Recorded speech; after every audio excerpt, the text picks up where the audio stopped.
Hello there, it's Fresh Teacher again, and welcome back to our Scratch Programming Masterclass. Hi there! I'm glad to be part of this lesson. I hope you've been enjoying the lesson so far. Today, we're going to do something very exciting. We're going to make our own little game using motion blocks. Now, do you remember what a sprite is? That's right, it's a character we use in Scratch. In this lesson, we're going to use a cat and a mouse. The cat will try to catch the mouse, and every time it gets close, the mouse will run away to a new spot. Sneaky, right? Let's jump in and start building it together. Let's begin by opening Scratch and creating a new project. You should see a blank stage and the Scratch cat already there. But we need two characters for our game, a cat and a mouse. So let's go to the sprite library. That's the little magnifying glass icon. Click on it and search for mouse. Got it? Good. Add it to your project.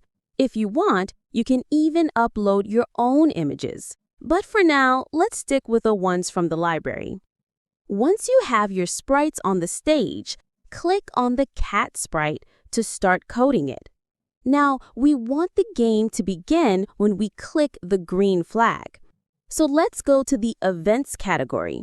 Drag out the block that says When Green Flag Clicked and drop it onto the coding area. That green flag at the top of the screen is how we start the game. So this block tells the computer, hey, when I click the green flag, begin the game. Next, we'll tell the cat where to start from on the stage. Go to the Motion category and grab the block that says Go to X, Y, and place it right under the green flag block. Now, change the values. Set X to -90 and Y to -10. Why those numbers? Because they place the cat on the left-hand side of the screen, ready to start the chase. Instead of typing the numbers manually into the Go to X, Y block, you can simply click and drag the sprite to wherever you want it to start on the stage. Once you've placed it in the right spot, go to the Motion category. You'll notice that the Go to X, Y block now shows the exact coordinates of where you dropped your sprite. Just drag that updated block into your coding area. This way, you don't have to guess or calculate the numbers. The block will already have the correct position for you. It's a quick and easy shortcut. Now, instead of using the Move 10 Steps block to move your sprite left or right, you can also use the Change X by block. It works in a similar way, but it gives you more control. Let me explain. The Scratch stage works like a graph in mathematics with an x-axis and a y-axis. The x-axis controls left and right movement, while the y-axis controls up and down. So when you use Change X by 10, the sprite moves 10 steps to the right because positive x values go to the right. But if you use Change X by -10, the sprite moves 10 steps to the left. Negative x always goes left. It's the same with the y-axis. Using Change Y by 10 moves the sprite up, and Change Y by -10 moves it down. Negative Y means going down the stage. And here's something to remember from mathematics. If a number has no sign in front, like just 10, it is understood to be a positive number. So, Change X by 10 means go right, and Change Y by 10 means go up.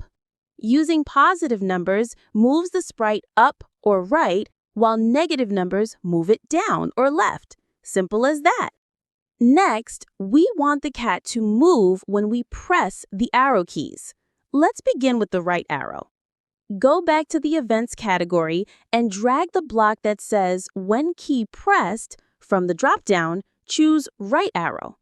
Then go to Motion and grab the block that says Move 10 Steps and place it underneath. This tells Scratch, every time I press the right arrow, move the cat 10 steps to the right. Now, let's make the cat move in the other directions too. For the left arrow, you'll do the same thing, but change the number to -10, so the cat moves left. For moving up, use change Y by 10. For moving down, use change Y by -10. Why are we using change Y for up and down? Because Y controls the up and down direction on the stage. Think of it like an elevator. When the number goes up, the cat goes up. When the number goes down, the cat goes down too. Great! Now your cat can move up, down, left, and right using the keyboard. All right, now let's add some cleverness to our game. Click on the mouse sprite.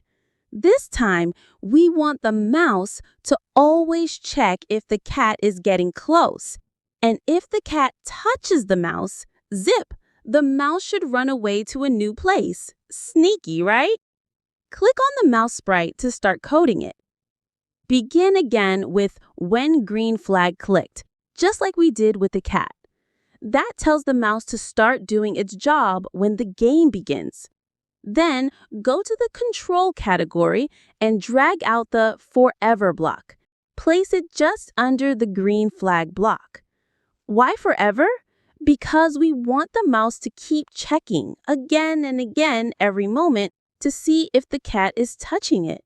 We don't want it to check only once and stop, so we tell it keep checking forever.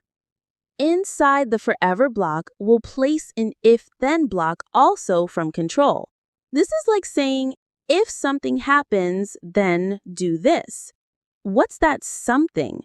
We want to know if the cat is touching the mouse. And what goes inside that if?